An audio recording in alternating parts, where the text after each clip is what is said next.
migration back to Palestine.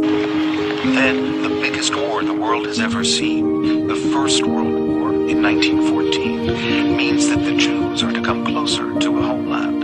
The British want allies in the Middle East. The Arabs are fighting the Turkish Ottomans for independence, and the British back them. British ally Russia is losing the will to continue, and believing the Jews could influence the Russians, the British back Jewish claims for a homeland.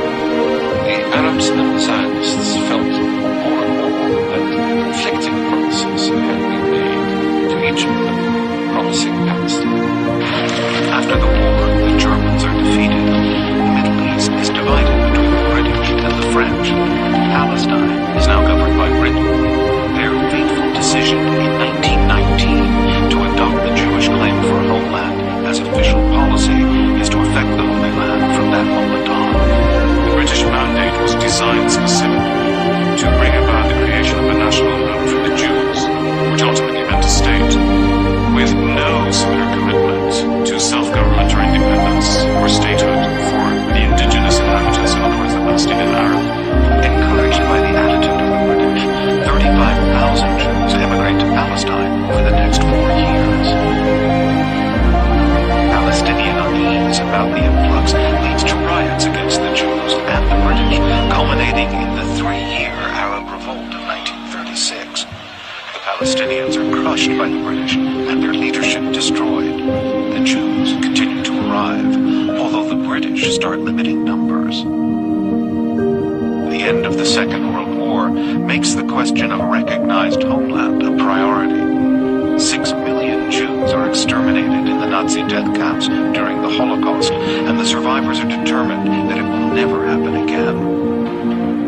With no safe haven in Europe, because countries turn them away, they look to the land of Palestine, a land the Jewish Bible, the Torah, calls Israel. But the Palestinian Arabs don't want any more Jews immigrating, and to keep the peace, the British limit the influx, turning boatloads away. Horrified by the British attitude, and fearful that they might lose their claim to a homeland, some Zionists turn to terrorism. But as these early pictures show, the British got tough. At the beginning, we trusted the British that they were going to give us the homeland for the Jews, and slowly by slowly they started to retreat from the independence, and I decided that the only way is that I've got to fight to free my country. But the Arabs aren't going to concede their country and also start fighting.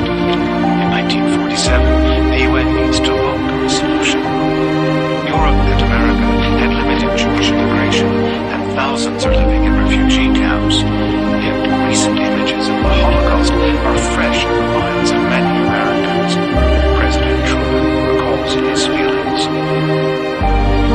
It is my attitude that the American government couldn't stand idly by while the victims of Hitler's madness were not allowed to build new lives. Zionists lobby the UN delegates to vote yes.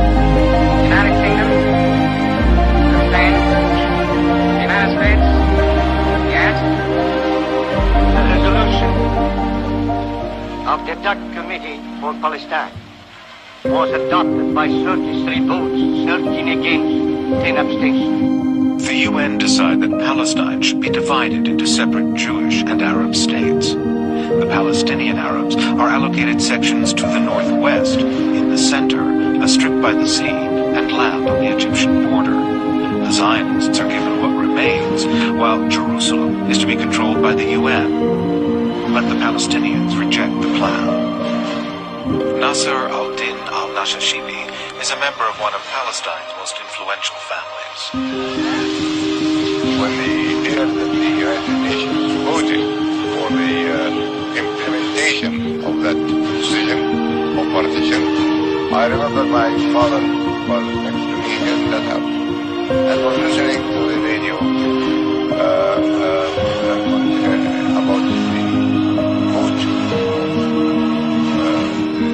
vote of Palestine, and he said, Mark, my son,